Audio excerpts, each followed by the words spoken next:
Así es que en esta semana podemos recordar los detalles y se mezclan en la historia de Jesús hacia la cruz, donde el miedo de los líderes y también el odio que habían cogido hacia Jesús llegarían a su límite máximo. En este momento es un momento de definición para los líderes religiosos. ¿Quién realmente es Jesús?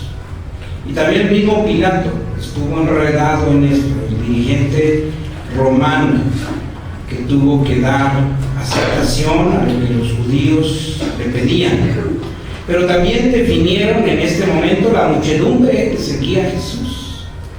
Algunos habían estado con él cuando entraba en la entrada triunfal y después, posteriormente, decidían decirle a Pilato: crucifícale. También la definición de los discípulos por Jesús. ¿Qué harían los discípulos en esta semana? Ellos huirían ante la realidad de que Jesús lo iban a crucificar. Pero destaca el papel de Judas, el traidor. Pasaría a la historia como el gran traidor. Quiero que pienses en Jesús, que se dedicó 3 años a estar con sus discípulos en el camino al reino celestial. Y en estos 3 años ellos estuvieron atentos a lo que le gustaba y les gustaba a Jesús. Ellos aprendieron de él. Cuando lo vieron en oración le preguntaron: enséñanos a orar, porque veían en él esa relación tan íntima que tenía con el Padre, y él les enseñó a orar. No tan solo eso, sino que también les enseñó a tomar su cruz y a seguir. Ellos vieron cómo el maestro iba, caminaba, actuaba sin ningún interés personal. Y no tan solo eso, también les dio el Espíritu Santo, incluyendo a Judas, para que estuviera haciendo milagros, sanando gente. Y ellos se gozaban diciéndole a Jesús: hey, en tu nombre sanamos gente, en tu nombre echamos fuera demonios. Y ellos escucharon muy bien a Jesús cuando les dijo: ya no les llamaré siervos, sino les llamaré mis amigos, porque los siervos no saben lo que hacen su maestro, su Señor, pero ustedes sí lo saben. Así es que en este momento de semana habría también la definición de estos discípulos que terminarían huyendo, otro negándolo 3 veces antes de que cante el gallo. ¿Quién fue ese? Pedro. Y otro traicionándolo con un beso. Así es que vamos a ver que este dolor que produce la traición es algo que Satanás tenía preparado para hacer caer a Jesús. Satanás confiaba en que Jesús caería derrotado con el odio hacia la raza humana.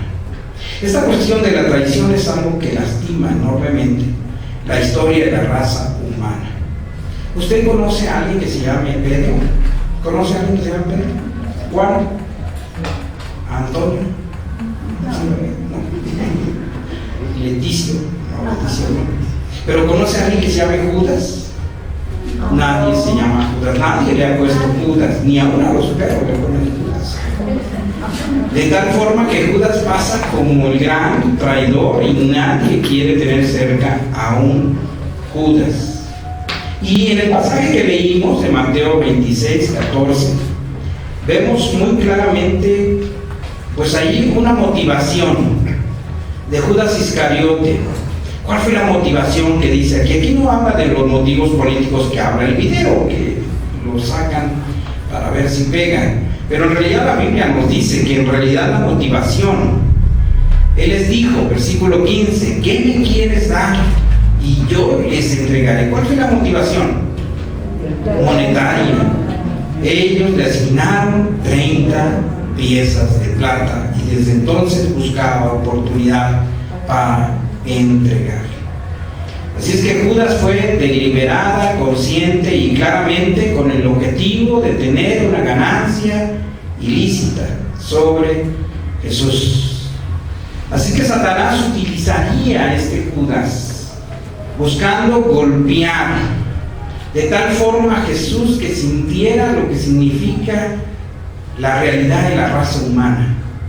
la traición, primero del amigo sobre el amigo, la traición. Y buscaría entonces a través de Judas asestar este golpe hacia Jesús, que se mantendría adelante sin pecado.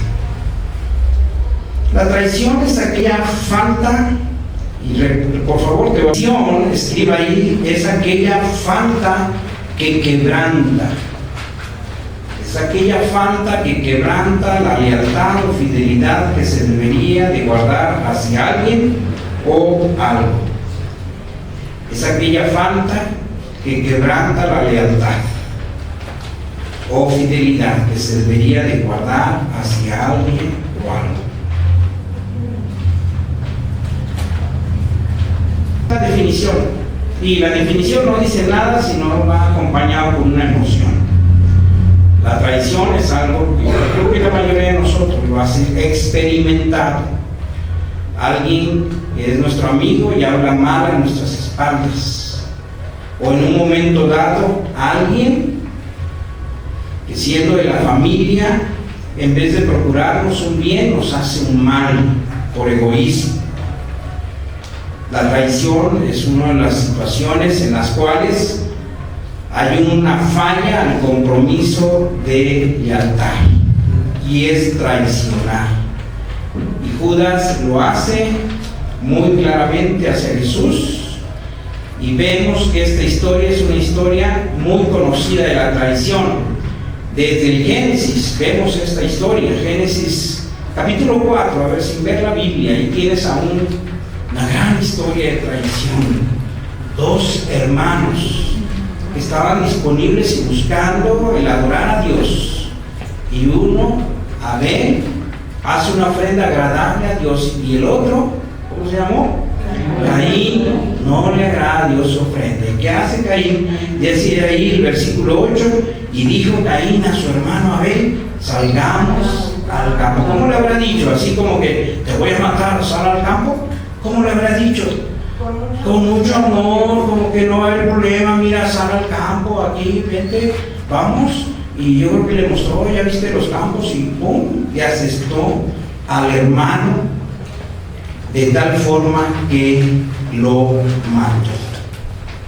Hay traiciones que se hablan en la historia humana, y traiciones como estas que están dadas desde el comienzo de la historia humana. Y mire, si hay dolor en la familia es cuando los hermanos se traicionan entre sí. Y lo vemos desde chiquillos, a los niños, cuando le dicen: es que él empezó, y denuncia al hermano de algo que al final de cuentas, muchas veces sí es verdad y otras veces no es verdad. Vemos esta historia, y vemos también en la historia, vemos a un David traicionado por un consejero que se llamó Ahitofel. Y dice el pasaje en referencia en 2 de Samuel: dijo Absalón a Ahitofel: dad vuestro consejo sobre lo que debemos hacer. Y déjeme darle la historia. Y el consejero, amado de David, amado del rey David, le dice a su hijo que se está rebelando, le dice: ¿sabes qué? Toma a las concubinas de tu papá. Este consejero era muy amigo de David. Cuando Absalón se levanta contra el papá David, este consejero se va con Absalón y le empieza a aconsejar para destruir a David. Por eso David escribe en el Salmo 41, y quiero que abra su Biblia, Salmo 41, 9, porque este pasaje se refiere a la profecía que ya se esperaba sobre la traición de Judas. Salmo 41, 9 dice: hasta mi mejor amigo, ya lo tiene ahí, se lo voy a decir en la versión Reina Valera: aún el hombre de mi paz, en quien yo confiaba, el que de mi pan comía, alzó contra mí el calcañar. En la versión, para que usted entienda lo que significa alzó contra mí el calcañar, dice así en la Biblia: Dios habla hoy, dice: hasta mi mejor amigo, en quien yo confiaba, con el que compartí mi comida, se puso en mi contra, aún el mejor amigo. Y esto lo está refiriendo, y Jesús lo toma y se lo apropia como aquello que vendría a venir como parte de las armas que Satanás usaría contra él. Este salmo lo escribe un rey, David. ¿Usted conoce al rey David? Sí, usted más o menos ha leído de él. A ver, ¿qué escribió David? Los salmos. Bastante, ¿verdad? Pero a ver, un salmo que le gusta a usted mucho. 121. Tantos salmos hermosos. Jehová es mi pastor, nada me faltará. Y tantos pasajes de este hombre que ahora, siendo de esa forma tan apegado a Dios y buscando a Dios, ahora es traicionado. Y esta traición la sufrió de tal manera que llegó el punto en el que su hija Absalón pues fue muerto por los guerreros que le quedaban a David, y sufrió mucho David. Pero déjeme decirle algo que pasó con este David, que sufrió ese dolor de la traición. Que un hombre tan apegado a Dios, sin embargo, también cometió a su vez una traición. David cometió traición. Este hombre que lo vemos escribiendo estos salmos, así es. En 2 Samuel nos está narrando el capítulo 11 cómo fue la manera en que David, en un momento dado, con una pasión hacia una mujer, ¿cómo se llama esa mujer? Betsabé.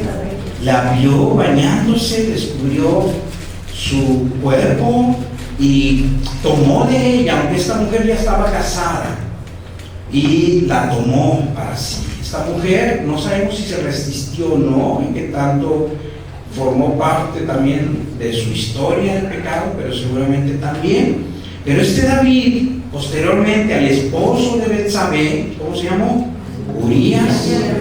Cuando él llegó, lo mandó matar. Sutilmente, fíjese lo que dice, cómo lo mandó matar. Y David lo invitó a comer y a beber con él hasta embriagarlo. Y él salió a la tarde a dormir en su cama con los siervos de su señor, mas no fue a su casa.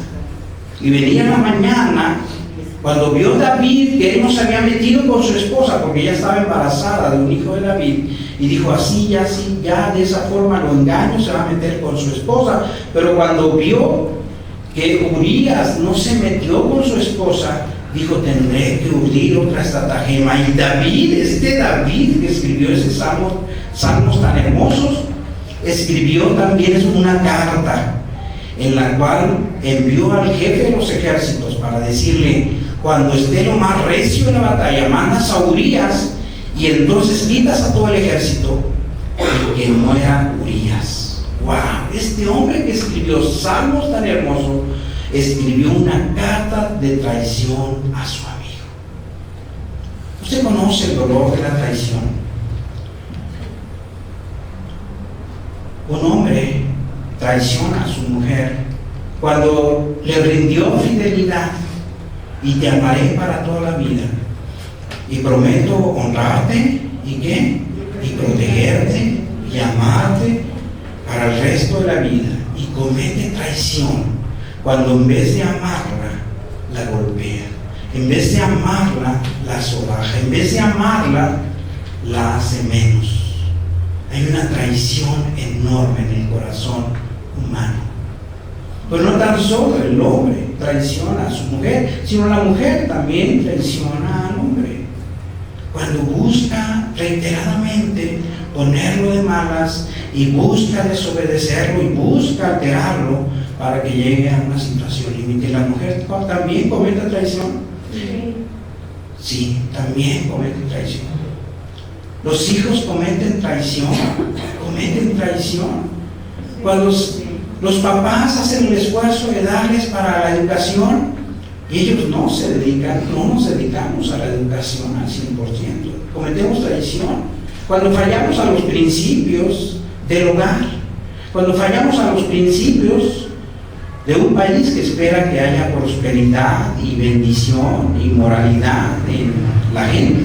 Cometemos también traición contra Dios. Cometemos también traición contra Dios porque Él pide que amemos a Dios por sobre todas las cosas. No lo dice así. ¿Por qué será que Dios dice eso? Porque Él así es para con nosotros. Él nos ama de tal forma, tan grande amor tiene, que tiene aún contados el número de cabellos en nuestra cabeza. Y te pregunto, ¿tú amas a Dios así, de tal forma? Si lo amas así, cometemos traición cuando no lo hacemos. ¿De dónde viene la traición? La deslealtad. La juzgamos por el dolor que nos provoca, pero si nosotros estuviéramos en zapatos de Dios, sentiríamos lo que es el dolor de la fuerte traición. La palabra pecado viene de contemplar justo esto, lo que nosotros deslealmente hacemos a Dios. Y nosotros le traicionamos, y el pecado es sinónimo de traición a Dios. Dios nos llamó a ser santos, ¿no? Nos llamó a ser santos. Nos llamó a proclamar su evangelio. Nos llamó a ser puros. ¿Y cómo somos en realidad? Traicionamos su propósito en nuestras vidas. Así es que el traidor de Judas ya lo podemos ver en la claridad y en la óptica de cómo estamos también nosotros. ¿De dónde viene la traición? Porque del corazón salen los malos pensamientos, los homicidios, los adulterios, las fornicaciones, los hurtos, los falsos testimonios y las blasfemias. ¿De dónde viene el corazón, la traición? ¿De dónde viene? A ver, así con un dedo, dime, ¿de dónde viene? Aquí. ¿De dónde viene? Y apúntale al corazón a tu esposa, ¿no? A los demás, ¿no? ¿De dónde viene? De mi corazón. De mi corazón. Del corazón vienen las deslealtades. Así es que ahora a Judas lo podemos ver en otra óptica, en la óptica de la realidad humana. ¿Tú podrías ser ese Judas? ¿Tú podrías ser ese Judas? Yo creo que sí. Ahí ponen una duda y lo que estaba pasando, independientemente de cuál sea la justificación por la cual quería ese dinero. Judas tenía muchos intereses o razones para las cuales traiciona. Hay muchas razones por las cuales el esposo traiciona a la esposa. Es que mi esposa no se arregla como debiera, es que mi esposa no me trata como debiera. Entonces hay muchas razones de por qué traiciona el hombre a la mujer o la mujer al hombre. Hay muchas razones por qué los hijos dicen, no, es que mis papás no son los que deberían de ser como papás, y yo no tengo por qué estarles cubriendo lo de la educación, yo voy a hacer lo que yo quiera. Hay muchas razones, pero Dios sabe muy bien dónde está el problema. ¿Y dónde está el problema? En mi corazón. Problema es de corazón. ¿Qué hace Jesús con el traidor? ¿Qué quiere hacer Jesús con los traidores? Y vemos aquí algunos pasajes. Lucas capítulo 6, 12 al 16. En ese pasaje, en este tiempo, en este momento, Jesús ya tiene muchos seguidores y entonces toma un tiempo para orar a quienes han de estar cerca de Él, a quienes han de llamar. Y dice que, versículo 12, en aquellos días Él fue al monte a orar y pasó la noche orando a Dios. Tenía 40, 50, 60 personas que habían dejado todo, que habían seguido a Jesús. Pero Él tenía que escoger a unos en específicos. Él se iba a orientar y se iba a concentrar a ese grupo pequeño con el cual iba a convivir extraordinariamente. Y dice que lo hizo no fácilmente, lo hizo orando. ¿Cuánto tiempo oró? ¿Cuánto tiempo oró? ¿Qué hago con este? Este es así, este otro es así, este viene de tal familia, este viene acá, el carácter de este es este, Señor. Padre Santo, Señor, guíame en esa posición de hombre, Dios hombre, hablando al Dios Padre, Dios Hijo, Dios Padre, en ese intercambio en el cual el Dios hombre, hecho hombre, tenía la necesidad de ser capturado por la mente del Padre para que le indicara quiénes habían de ser los que escogería. Y si usted ve la lista de los que escoge al final en el pasaje, dice Judas, hermano de Jacob, es un Judas, y luego Judas Iscariote, que llegó a ser el traidor. Escogió a 12, y entre ellos a Judas Iscariote. Y en Marcos 3:19 nos dice que después de que escogió a Judas Iscariote, vinieron a su casa. Llegaron a la casa donde vivía Jesús, que era en Capernaum. Ahí tenía una casa, seguramente que le prestaban, y allí él convivió con el traidor de Judas. Jesús sabía que lo iban a traicionar. Sabía que él era un traidor. Con ese conocimiento, yo creo que en parte de esa oración es: pondré a Judas aquí cerca de mí, pondré a este Judas. Y el Padre estaría señalándole las razones porque era importante que Judas estuviera en ese grupo íntimo. Si no hubiera estado Judas ahí, nosotros los traidores no estaríamos ahí incluidos. Así es que tenía que estar incluido toda la gama de personas en las cuales se incluiría el ser traidor. Y ahí estaba Judas. ¿Y qué hace Jesús? Lo llama. Primero lo llama: ven aquí, estate cerca de mí, quiero tenerte cerca. Segundo, le encarga. Juan 13:29 dice: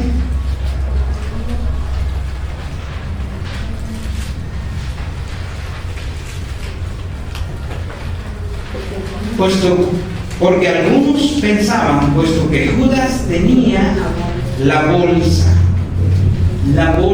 Judas era el encargado de administrar los dineros que recibía Jesús producto de su caminar. Había apoyos que él daba a los pobres y que servían también para el mantenimiento de su carrera en los 3 años, su carrera ministerial. ¿Y quién lo guardaba? ¿Quién era el tesorero? Judas. Sabiendo que él era traidor y que amaba el dinero, Jesús lo sabía muy bien, y sin embargo lo encarga que se haga cargo de eso. Jesús no sabía que se robaba el dinero, lo sabía muy bien. Y cuando llegó el momento en que Jesús le dice que fuera a hacer lo que hacía, ellos supusieron que era que comprara lo necesario para preparar la Pascua, o bien que lo diese para los pobres. Allí estaba Jesús encargándole tareas en el ministerio. ¿Qué hace Jesús? Lo pone a trabajar en el ministerio. Lo pone a trabajar, le encarga que haga labores del reino. A este traidor Jesús había de tenerlo. Entonces, dentro de sus grupos de los 12, le tendría un encargo, y además estaría advirtiendo. Seguramente no fue la única vez en que Jesús le advirtió. Mateo 26:24, búscalo en tu Biblia, por favor. Allí le advirtió a Judas. ¿Qué dice? A la verdad, El Hijo del Hombre va, según está escrito, más hay de aquel hombre por quien el Hijo del Hombre es entregado. Bueno le fuera a ese hombre no haber nacido. Quiero que pienses en ese momento. Jesús está en la cena, la Santa Cena, y allí Él está diciéndoles: algunos de ustedes me van a entregar. Y todos los discípulos dicen: seré yo. ¿Por qué lo dijeron? Conocían muy bien a Jesús. Y sabes que ya algo se habían ellos acostumbrado a ver que Jesús veía lo profundo del corazón de cada quien. ¿Por qué decían ellos: seré yo? porque dudaban de ellos mismos. Dios ya había hecho esa labor en la conciencia de ellos, ya tenían conciencia del pecado. ¿Cuál es la labor del Espíritu Santo? Darnos conciencia de pecado. Porque aquel hombre que no tiene conciencia de pecado, yo nunca voy a traicionar al maestro, no, yo nunca. pero todos ya tenían conciencia del pecado, porque cada uno de nosotros, cuando el Espíritu Santo habla en nuestras vidas, ¿qué nos hace ver? Que somos débiles, que somos necesitados de Dios, y que así como Judas, nosotros también podríamos cometer ese pecado de la traición, y cada uno de ellos está dudando de sí mismo y diciendo, seré yo. Y Jesús le está advirtiendo al Judas, que para ese entonces ya había negociado. Bueno le fuera a ese hombre no haber nacido. ¿Qué nos dice a nosotros? ¿Algo nos dice a nosotros también? Si nosotros también somos susceptibles a ser traidores al Señor, podríamos ser nosotros.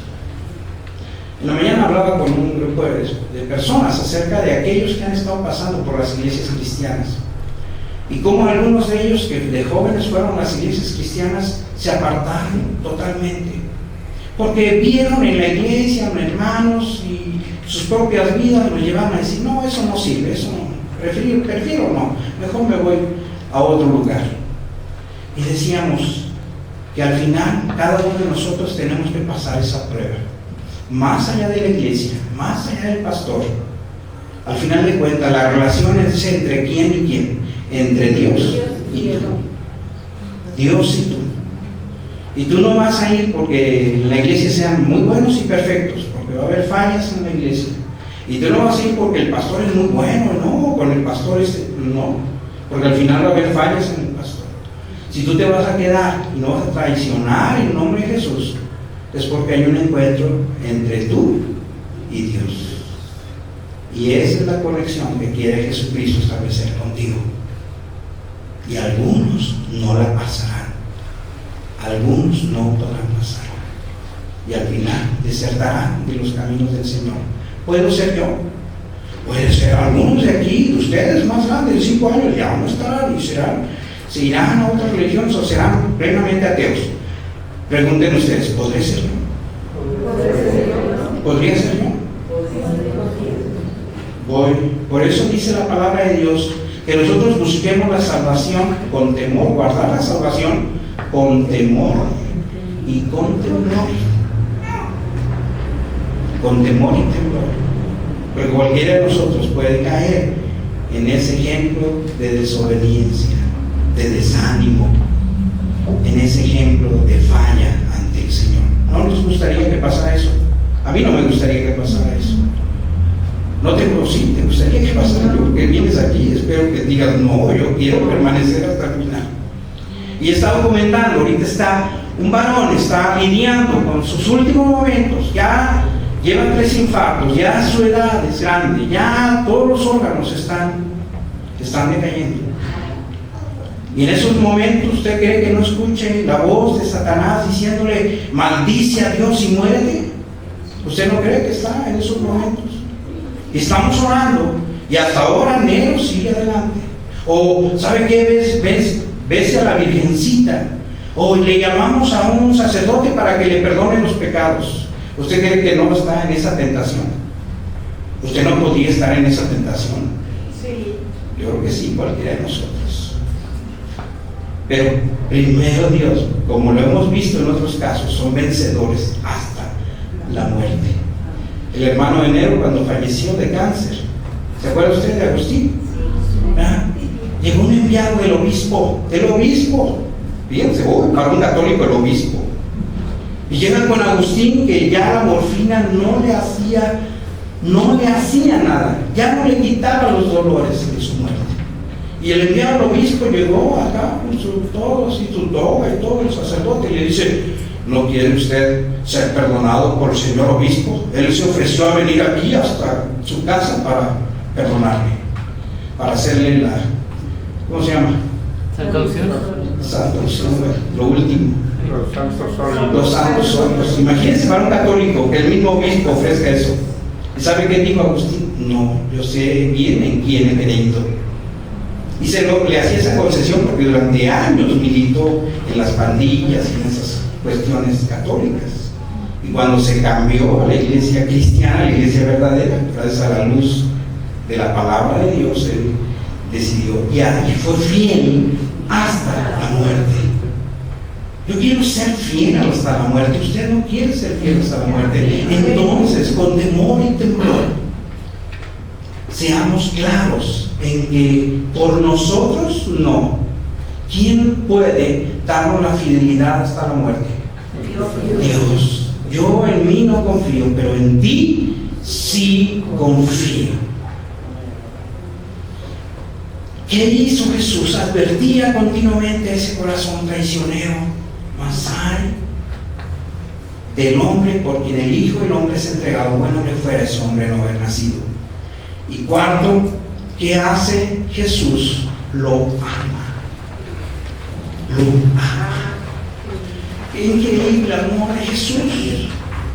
Dice el pasaje cuando estaban entregando al Señor Jesús y Él estaba ahí en el monte de Getsemaní viniendo de orar, se bajó al monte y ahí ya le estaban buscando. Y se acerca un grupo de gente, se estima que haya sido entre 80 100 soldados dispuestos a dar la batalla y matar a quien sea por aprender a Jesús. No tuvieron que hacerlo, pero en esa oscuridad y ellos no conocían quién era Jesús. Entonces Judas había dicho: yo sé por dónde va a ir bajando, yo sé, yo les voy a entregar a ustedes a quien me vean besarlo, ese es, para que ustedes lo aprendan. Y por eso dice en el pasaje: al que yo besare, a ese aprendedlo.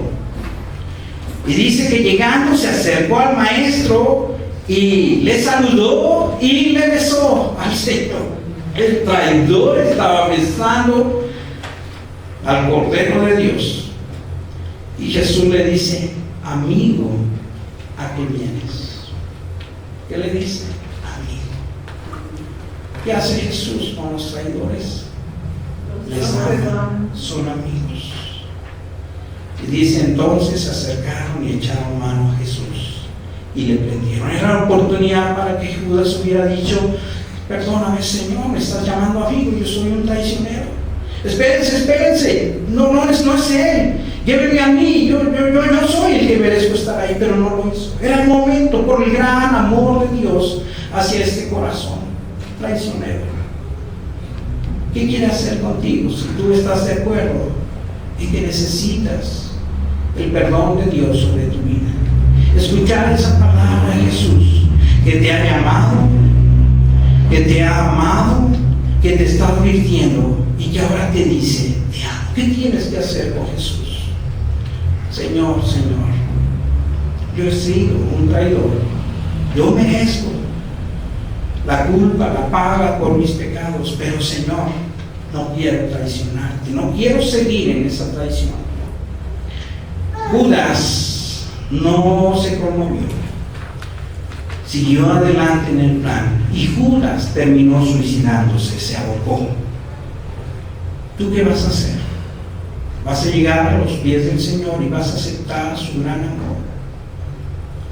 O si sabes que estás en camino de traición, pararás ese camino y le dirás: Señor, perdóname, límpiame, no quiero seguir fallándote.